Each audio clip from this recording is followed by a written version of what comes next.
Hello বন্ধুরা, আজকে আমি তোমাদের সামনে নিয়ে চলে এসেছি প্রাইমারি ইন্টারভিউ। কিছু কথা আজকে বলতে চাই। প্রাইমারি প্রাইমারি ইন্টারভিউ নিয়ে দু একটা কথা আমি তোমাদেরকে আগেও ভিডিওতে বলেছি, কিন্তু আজকের ভিডিওটা তোমাদের একটু অন্যরকম হতে চলেছে এবং প্রত্যেক দিন এরকম করে আমি তোমাদের সামনে কতগুলো কোশ্চেন আলোচনা করব। দেখো, ইন্টারভিউ নিয়ে অনেক কথা বলেছি, তাই আজকে আর বেশি কথা বলবো না। ইন্টারভিউ মেন যেটা আমি বলেছিলাম যে সেখানে গিয়ে কিন্তু ঘাবড়ে গেলে হবে না। সেখানে গিয়ে তোমাকে স্মার্ট হতে হবে এবং স্মার্টলি অ্যান্সার দিয়ে আসতে হবে। সমস্ত কোশ্চেনের অ্যান্সার যে তোমাদেরকে জানতে হবে এমন কিছু মানে নেই, কিন্তু কিছু কিছু কোশ্চেন আছে যেগুলো যদি ওইখানে বলে আসো যে জানি না, সেগুলো কিন্তু তোমার নেগেটিভ ইফেক্ট পড়বে। তাই যে কোশ্চেনগুলোর অ্যান্সার আমি জানি না বললে হবে না, সেই কোশ্চেনগুলোকে নিয়ে আমি আজ আলাদা আলাদা করে আলোচনা করতে চাই। যদি তোমাদেরকে ভিডিওটা ভালো লেগে থাকে অবশ্যই আমাকে জানাবে। আমি তাহলে ভিডিওটা শুরু করতে চলেছি যে কোন কোশ্চেনগুলো আমি আলোচনা করব তোমাদের সামনে। দেখবে সেই কোশ্চেনগুলো নিয়ে আমি আলোচনা করছি যেগুলো তোমাদের এই যে নতুন যে হলো 2024 সালে, সেই 24 সালের ক্যান্ডিডেটদেরকে কি কি কোশ্চেন করা হয়েছে সেই কোশ্চেনগুলো এবং তার সম্পর্কে কিছু ডিটেলস আমি তোমাদেরকে দেওয়ার চেষ্টা করছি। ভিডিওটা ভালো লাগলে অবশ্যই আমাকে জানাবে। তো দেখো, এই ভিডিওটা আমি অন্যরকম ভাবে আলোচনা করতে চাইছি, তাই জন্য primary interview experience 2024 important question discussion, কিছু ইম্পর্টেন্ট কোশ্চেন নিয়ে আমি তোমাদের সামনে আলোচনা করতে চাই। পার্ট 1, পার্ট 2, পার্ট 3 এইভাবে কোশ্চেনগুলো আসবে, ঠিক আছে? তো চলো কি আছে দেখো। প্রথমে কোশ্চেন আছে, তোমার নাম কি? তো দেখো, ইন্টারভিউ বোর্ডে যখন তুমি যাবে এখানে কোশ্চেনটা তোমাকে দুই রকম ভাবে করতে পারে। নাম্বার ওয়ান, যে তোমার নাম কি সেটা তোমাকে করতে পারে, অথবা বলতে পারে যে তোমার সম্পর্কে কিছু বলো। 5 নম্বর কোশ্চেনটা একটু ফলো করো, তাহলে বুঝতে পারবে। তো যদি তোমাকে তোমার নাম জিজ্ঞাসা করে অবশ্যই তুমি তোমার নাম এখানে বলে রাখবে। যেমন ধরো, একটা ছেলের নাম আব্দুল্লাহ, তো এই আব্দুল্লাহ নামটা বলার পর দ্বিতীয় কোশ্চেন তোমার হবে কি, তোমার নামের অর্থটা কি? তাহলে যে নামটাই বলবে সেই নামের অর্থ কিন্তু আমাদেরকে অবশ্যই তোমাদেরকে জেনে রাখতে হবে। যদি তোমার নামের মানে না থাকে তাহলে তুমি কিন্তু নির্দ্বিধায় না বলবে, কিন্তু যদি থাকে তাহলে কিন্তু অবশ্যই বলবে। যদি তোমার নামের মানে থেকে থাকে তাহলে বলবে, আর যেটা বলবে সেটার সম্পর্কে কিন্তু ধারণা রাখতে তোমাদেরকে হবে, ঠিক আছে? যেমন আব্দুল্লাহ, আব্দুল্লাহ একটু মুসলিম ধর্মের দিকে নামটা চলে যাচ্ছে, তো মুসলিম জাতির সম্পর্কে তোমাদেরকে কিছু জেনে রাখতে হবে যে আব্দুল্লাহ মুসলিম ধর্মে কার নাম ছিল। এরকম ভাবে কিন্তু পাল্টা কোশ্চেন হতে পারে। মনে রাখবে, ইন্টারভিউটা কিন্তু তুমি পরিচালনা করবে। যে কি কোশ্চেন তোমাকে করতে পারে পাল্টা, সেই কোশ্চেনটা কিন্তু তুমি তাদেরকে করার সুযোগ দেবে, ঠিক আছে? 3 নম্বর কোশ্চেনটা দেখো, যে আজকের তারিখ কত? তো দেখো, যেদিন তোমরা ইন্টারভিউ দিতে যাবে সেই দিনে অবশ্যই বারবার বলে রাখছি যে তারিখ কত সেটা কিন্তু অবশ্যই জেনে রাখবে। আমি এটা জাস্ট এক্সাম্পল হিসেবে বলে রেখেছি যে 5ই জুন, ঠিক আছে? তো ধরো সাপোজ তোমাদের 5ই জুন ইন্টারভিউ ডেট পড়েছে, সেই 5ই জুন কিসের জন্য বিখ্যাত, সেই তারিখটা তাৎপর্য কি, সেই তারিখটা কেন বিখ্যাত, সেই সম্পর্কে কিন্তু কোশ্চেন আসতে পারে। তো দেখো, 5ই জুনটা বিখ্যাত হচ্ছে তোমার বিশ্ব পরিবেশ দিবস সম্পর্কে আমাদের ধারণা রাখতে হবে, ঠিক আছে? তো তারিখটা তাৎপর্য হচ্ছে বিশ্ব পরিবেশ দিবস, এই 5ই জুন আমরা পালন করি, ওয়ার্ল্ড এনভায়রনমেন্টাল ডে বলা হয়। বিশ্ব পরিবেশ দিবস সম্পর্কে আমাদের ধারণা রাখতে হবে যে বিশ্ব পরিবেশ দিবস কিভাবে তুমি স্কুলে পালন করবে, এখান থেকে একটা পাল্টা কোশ্চেন কিন্তু হতেই পারে তোমাকে, ঠিক আছে? এবং পরিবেশ বলতে কি বোঝো, বিশ্ব পরিবেশ দিবসে স্কুলে তুমি কিভাবে কাজে লাগাবে, ছেলেদেরকে এর সম্পর্কে কি ধারণা দেবে, এই সমস্ত কোশ্চেনগুলোকে নিয়ে আলোচনা করবে। 5 নম্বর কোশ্চেনটা যেটা বলছিলাম যে তোমার সম্পর্কে কিছু বলো, তাহলে এই কোশ্চেনটা কিন্তু দুরকম ভাবে হতে পারে। দেখো, শুধু জিজ্ঞাসা করতে পারে তোমার নাম কি, অথবা জিজ্ঞাসা করতে পারে তোমার সম্পর্কে কিছু বলো। যখনই তোমাকে জিজ্ঞাসা করবে যে তোমার সম্পর্কে কিছু বলো, তখন মনে রাখবে বা মাথায় রাখবে যে তোমাকে A to Z বলতে হবে, মানে তোমার সম্পর্কে তুমি যা যা জানো সেগুলো সমস্ত কিছু কিন্তু তোমাকে গুছিয়ে বলতে হবে, উল্টা পাল্টা করে বললে হবে না। যেমন তোমার নাম থেকে শুরু করে তুমি কোথায় MP করেছো, মানে মাধ্যমিক পাস, কোথায় HS পাস করেছো, কোথায় DLED ট্রেনিং করেছো, তুমি কোথা থেকে এসছো, তুমি বীরভূম থেকে এসছো, না কোচবিহার থেকে এসছো, না দার্জিলিং থেকে এসছো, ঠিক আছে? এগুলো সমস্ত কিছু তোমাকে বলতে হবে এবং তার সঙ্গে বলতে হবে তোমার হবিটা কি, মানে তার সঙ্গে বলতে হবে যে তোমাকে কিছু ভালো লেগে থাকে সেটাও। ধরো তোমার হবি বললে তুমি ক্রিকেট, কিন্তু তোমাকে কুকিং করতে ভালো লাগে, তাহলে বলে দিলে যে আমার হবি হচ্ছে ক্রিকেট, কিন্তু পাশাপাশি আমি কুকিং করতে ভালোবাসি, বা আমি আর্ট অর্থাৎ ছবি আঁকতে ভালোবাসি। এইরকম ভাবে সাজিয়ে গুছিয়ে আনসার গুলো কিন্তু তোমাদেরকে পরীক্ষা হলে দিতে হবে। কারণ এইগুলোই হচ্ছে মেন টপিক। আর এই সমস্ত কোশ্চেনের অ্যান্সার যদি তুমি না বলো তাহলে কিন্তু হবে না। আর অবশ্যই এগুলো গুছিয়ে বলবে, উল্টো পাল্টা যেন না হয়, যেরকম ভাবে আমি এখানে বলে দিয়েছি সেরকম ভাবে বলার চেষ্টা করবে, ঠিক আছে? দেখো তোমার হবি কি, হবি নিয়ে সবার অনেক কোশ্চেন থাকে যে স্যার হবি কি বলবো। তো দেখো যাদের ক্রিকেট ভালো লাগে তারা ক্রিকেট বলবে, যাদের ফুটবল ভালো লাগে তারা ফুটবল, হ্যাঁ, যাদের ডায়েরি লিখতে ভালোবাসে তারা ডায়েরি। তবে ডায়েরিটা আমি এখানে রেখেছি বিশেষ করে যাদের হবি সম্পর্কে কোনো ধারণা এখনো পর্যন্ত ঠিক করতে পারছো না, যারা ভাবছো যে ক্রিকেট ফুটবল থেকে অনেক হিউজ পরিমাণে কোশ্চেন আসবে যেগুলো আমি অ্যান্সার দিতে পারবো না। কারণ যখনই তুমি তোমার হবি সম্পর্কে বলবে, এই হবি সম্পর্কে কিন্তু দুই একটা কোশ্চেন তোমাকে করবে। যেমন ক্রিকেট যদি তুমি হবি বলো, তো ক্রিকেট থেকে কোশ্চেন আসতে পারে কি, যে এখন রিসেন্ট যে ক্রিকেট খেলা হচ্ছে, হ্যাঁ, কি খেলা হচ্ছে সেটা তোমাকে জিজ্ঞাসা করবে। আইপিএল থেকেও তোমাকে ধরতে পারে, তোমাকে ওয়ার্ল্ড বিশ্বকাপ থেকে ধরতে পারে, বা ক্রিকেট খেলা কবে কোথায় প্রথম শুরু হয়েছিল সেটাও কিন্তু ধরতে পারে। সেম অ্যাজ ফুটবল থেকেও তোমাদেরকে কোশ্চেন কিন্তু এরকম করতে পারে। কিন্তু ডায়েরি যদি বলো, তো ডায়েরি থেকে খুব একটা কোশ্চেন তোমাদের হয় না। তো এখানে যদি ডায়েরিটা বলো তাহলে এখানে তোমাদের একটা কিন্তু প্লাস পয়েন্ট হতে পারে। আদারওয়াইজ যে সমস্ত ছেলেমেয়েরা সং ভালোবাসে তারা সং বলবে, যারা গান ভালোবাসো, যারা নাচ ভালোবাসো, যারা আর্ট ভালোবাসো, ছবি আঁকা, যারা কুকিং করতে ভালোবাসো, তো তোমরা তোমাদের হবিটা বলবে এবং হবিটা এত সুন্দর করে প্রিপারেশন নিয়ে নেবে যাতে সেই হবি সম্পর্কে তোমাকে দুই একটা যদি কোশ্চেন করে তো সেখান থেকে অবশ্যই কোশ্চেনের অ্যান্সার যাতে তুমি দিয়ে আসতে পারো, ঠিক আছে? চলো 7 নম্বর কোশ্চেন কি হবে, তুমি ডিএলএড কোথা থেকে করেছো? তো ডিএলএড কোথা থেকে তুমি করেছো তোমাকে অবশ্যই স্কুলের নামটা জেনে রাখতে হবে। অনেক সময় কি করে ছেলেমেয়েরা স্কুলের নামটা গন্ডগোল করে দেয়, ঠিক আছে? ট্রেনিং করেছে স্কুল থেকে কিন্তু আজ পর্যন্ত জানার চেষ্টা করেনি, ঠিক আছে? তো যেখান থেকে আমি পাস করেছিলাম সেই স্কুলের নামটা আমি, কলেজের নামটা আমি দিয়ে দিয়েছি। এখানে দেখো লিখেছি Shyampahari government primary teachers training institute. এইরকম ভাবে তোমরা তোমাদের ডিএলএড কলেজের নামগুলো বলবে, ঠিক আছে? আর কি কোশ্চেন হতে পারে দেখো, 8 নম্বর কোশ্চেনটা বলেছে যে ডিএলএড ট্রেনিং করা কি একান্তই জরুরি এবং কেন? যে ডিএলএড ট্রেনিং করাটা কি একান্ত জরুরি এবং কেন, এরকম কোশ্চেন কিন্তু আসতে পারে এবং এই কোশ্চেনগুলোর অ্যান্সার যদি তুমি বলো না তাহলে কিন্তু হবে না। এই কোশ্চেনের অ্যান্সার তোমাকে জানতেই হবে, ঠিক আছে? কিরকম ভাবে সাজিয়ে লিখবে সেটা আমি দেখো তোমাদেরকে বলে দেওয়ার চেষ্টা করেছি। যে হ্যাঁ, একজন প্রাইমারি স্কুলের শিক্ষক হতে গেলে অবশ্যই তাকে ডিএলএড ট্রেনিং করা প্রয়োজন বলে আমি মনে করি। এই যে এই কথাটা আমি লিখেছি জোর গলায়, যে বলে আমি মনে করি, এই কথাটা কিন্তু অবশ্যই তুমি সঙ্গে সঙ্গে বলবে। কারণ জোর গলায় তুমি কিছু বলবে না, যত কিছু জানাবে তুমি তোমার সেটা ব্যক্তিগত মতামত হিসেবে জানাবে, ঠিক আছে? তাহলে হ্যাঁ, একজন প্রাইমারি স্কুলের শিক্ষক হতে গেলে অবশ্যই ডিএলএড ট্রেনিং করা বলে আমি মনে করি। এইটুকু বলে থেমে যাবে। এবার যদি তোমাকে জিজ্ঞাসা করে যে কেন, কারণ কি, তখন তারপরে এই আনসারটা দেবে যে কারণ ডিএলএড ট্রেনিং এর মাধ্যমে আমাদের শেখানো হয় কিভাবে আমরা তাদেরকে শেখাতে পারি। তাহলে কি বললাম কারণটা কি, যে ডিএলএড ট্রেনিং এর মাধ্যমে আমরা শেখানো হয় কিভাবে আমরা তাদেরকে শেখাতে পারি।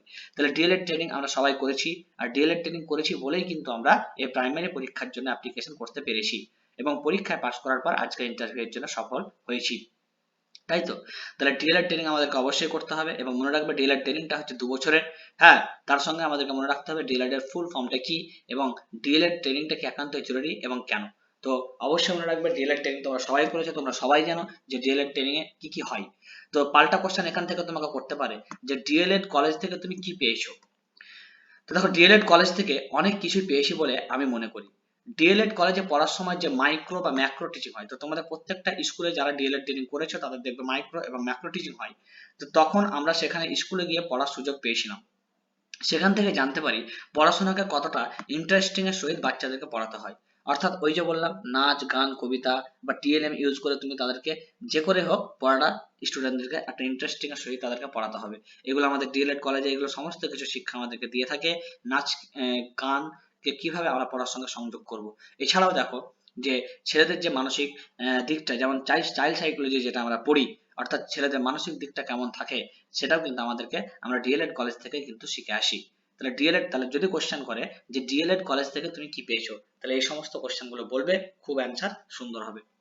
দেখো 10 নম্বর পরের কোশ্চেনে চলে যাই, যে ডিএলএড করার সময় তুমি যে স্কুলটায় পড়িয়েছিলে সেই স্কুলটা কি তোমার আদর্শ বলে মনে হয়? এটা কিন্তু খুব ইম্পর্টেন্ট কোশ্চেন। এইটা কিন্তু অবশ্যই তোমাদের অনেক ছেলে মেয়েকে ধরেছে এবং তোমাদেরকেও কিন্তু ধরতে পারে যে ডিএলএড করার সময় তুমি যে স্কুলটায় পড়িয়েছিলে সেই স্কুলটা বলে তোমার কি আদর্শ বলে মনে হয়। তো তোমার যদি মনে হয় যে হ্যাঁ স্কুলটা অবশ্যই আদর্শ ছিল, তো তুমি বলবে হ্যাঁ স্যার অবশ্যই আদর্শ ছিল, আমি যে স্কুলে পড়িয়েছিলাম সেই স্কুলটা আমার কাছে আদর্শ বলে মনে হয়নি, তার জন্য আমি বলেছি যে না স্যার আমার ওটা আদর্শ বলে মনে হয়নি, ঠিক আছে? একদম সোজাসাপটা সত্য কথা বলবে, কোনো সময় ওখানে মিথ্যে কথা বলার চেষ্টা করবে না, ঠিক আছে? কারণ মিথ্যে কথা বললে তোমার বডি ল্যাঙ্গুয়েজটা চেঞ্জ হয়ে যাবে।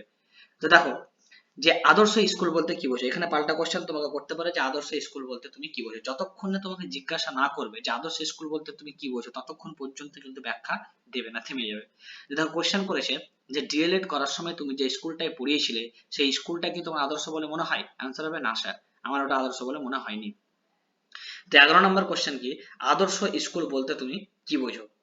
তো আদর্শ স্কুল বলতে এমন একটা শিক্ষা প্রতিষ্ঠানকে বোঝায় যেখানে শিক্ষার্থীদের মানসম্মত শিক্ষা দেওয়া হয়, তাদের বুদ্ধি, চরিত্র, মূল্যবোধ উন্নতি ঘটায়। আদর্শ স্কুলে উপযুক্ত পাঠ্যক্রম, এটা কিন্তু খুব ইম্পর্টেন্ট, উপযুক্ত পাঠ্যক্রম, দক্ষ শিক্ষক এবং সুশৃঙ্খল পরিবেশ এবং সহ পাঠ্যক্রমিক কার্যক্রমের মাধ্যমে শিক্ষার্থীদের সামগ্রিক বিকাশে মনোনিবেশ করা হয়। এছাড়াও শিক্ষার্থীদের নৈতিক ও সামাজিক দায়িত্ববোধে জাগ্রত করার উপর গুরুত্ব দেওয়া হয়। এইগুলো দেখো খুব সুন্দর করে সহজ ভাষায় আমি লিখে দিয়েছি, এরকম ভাবে যদি গুছিয়ে বলতে পারো অ্যান্সারটা কিন্তু খুব সুন্দর হবে। এছাড়াও আদর্শ স্কুল বলতে আমরা বুঝি যে তুমি যে স্কুলে গেছো সেই স্কুলে তোমার স্কুল গ্রাউন্ড ছিল কিনা সেটা তোমাকে দেখতে হবে, সেটা এখানে অ্যাড করে দেবে, ঠিক আছে। সেই স্কুলে বাথরুম ছিল কিনা, টয়লেটটা মেয়েদের জন্য আলাদা বা ছেলেদের জন্য আলাদা ছিল কিনা, সেই স্কুলে একটা মহিলা শিক্ষক ছিল কিনা, মানে মহিলা ক্যান্ডিডেট অর্থাৎ বাচ্চা মেয়েদেরকে দেখানোর জন্য একটা মহিলা টিচার প্রত্যেকটা স্কুলে অবশ্যই থাকা উচিত। যে স্কুলে তুমি ছিলে সেই স্কুলে যে এরিয়াটা ছিল সেই এরিয়াটা তোমার ঘেরা ছিল কিনা সেটা তোমাদেরকে দেখতে হবে, সেটা মেন রোডের উপরে আছে কিনা সেটাও কিন্তু তোমাদেরকে দেখতে হবে। এগুলো কিন্তু সমস্ত স্কুলের পরিকাঠামোর উপরে পড়ছে, অর্থাৎ আদর্শ স্কুল বলতে সমস্ত কিছু তোমাদেরকে বলতে হবে, ঠিক আছে। তাহলে এটা গেল আদর্শ স্কুল, খুব ইম্পর্টেন্ট একটা কোশ্চেন কিন্তু, ঠিক আছে। তারপর নেক্সট দেখো এবার ডায়েট। এই ডায়েট নিয়ে কোশ্চেন কিন্তু অনেকজনকে করেছে এবং ধরেছে, এবং এই ডায়েটটা কিন্তু খুব সোজা। ডায়েট থেকে কি কোশ্চেন আসতে পারে যে তোমার জেলায় কি ডায়েট আছে? তো অবশ্যই মনে রাখবে যে হ্যাঁ, প্রত্যেকটা জেলায় একটা করে কিন্তু ডায়েট থাকবেই। আমরা বীরভূম থেকে বলছি, তো আমাদের বীরভূমে যেখানে ডায়েট আছে সেটা হচ্ছে সিউড়ির আবদারপুরে কিন্তু আমাদের ডায়েট আছে, ঠিক আছে। কোথায় ডায়েট আছে আমাদের? সিউড়ি আবদারপুর। তো যদি জিজ্ঞাসা করে যে কতগুলো টোটাল ডায়েট সংখ্যা আছে, তো বলবে যে টোটাল ডায়েট সংখ্যা হচ্ছে এখন 19টি, ঠিক আছে। ওয়েস্ট বেঙ্গল ডায়েটের সংখ্যা কটি? 19টি টোটাল ওয়েস্ট বেঙ্গল, ঠিক আছে। এটা ডাব্লিউবিতে টোটাল তোমার ডায়েটের সংখ্যা হচ্ছে 19টি, ঠিক আছে, 2024-এর মত অনুসারে। ওকে, তো এবার এখান থেকে পাল্টা কোশ্চেন হতে পারে ডায়েটের কাজ কি এবং এর ফুল ফর্ম কি। তো এটা কিন্তু খুব ইম্পর্টেন্ট, ডায়েটটা কি কাজ করে। তো দেখো খুব সুন্দর করে লিখে দিয়েছি, যেখানে বোল্ড করে দিয়েছি ওগুলো অবশ্যই ভালো করে মনে রাখবে, মনে রাখার চেষ্টা করবে। প্রাথমিক শিক্ষায় জেলা ভিত্তিক শিক্ষাদান শিক্ষা প্রক্রিয়ার মান উন্নয়নের উদ্যোগ। প্রাথমিক ও প্রাক প্রাথমিক শিক্ষকগণের জন্য প্রি সার্ভিস এবং ইন সার্ভিস শিক্ষার মাধ্যমে দক্ষতা বৃদ্ধি এবং সক্ষমতা বৃদ্ধি।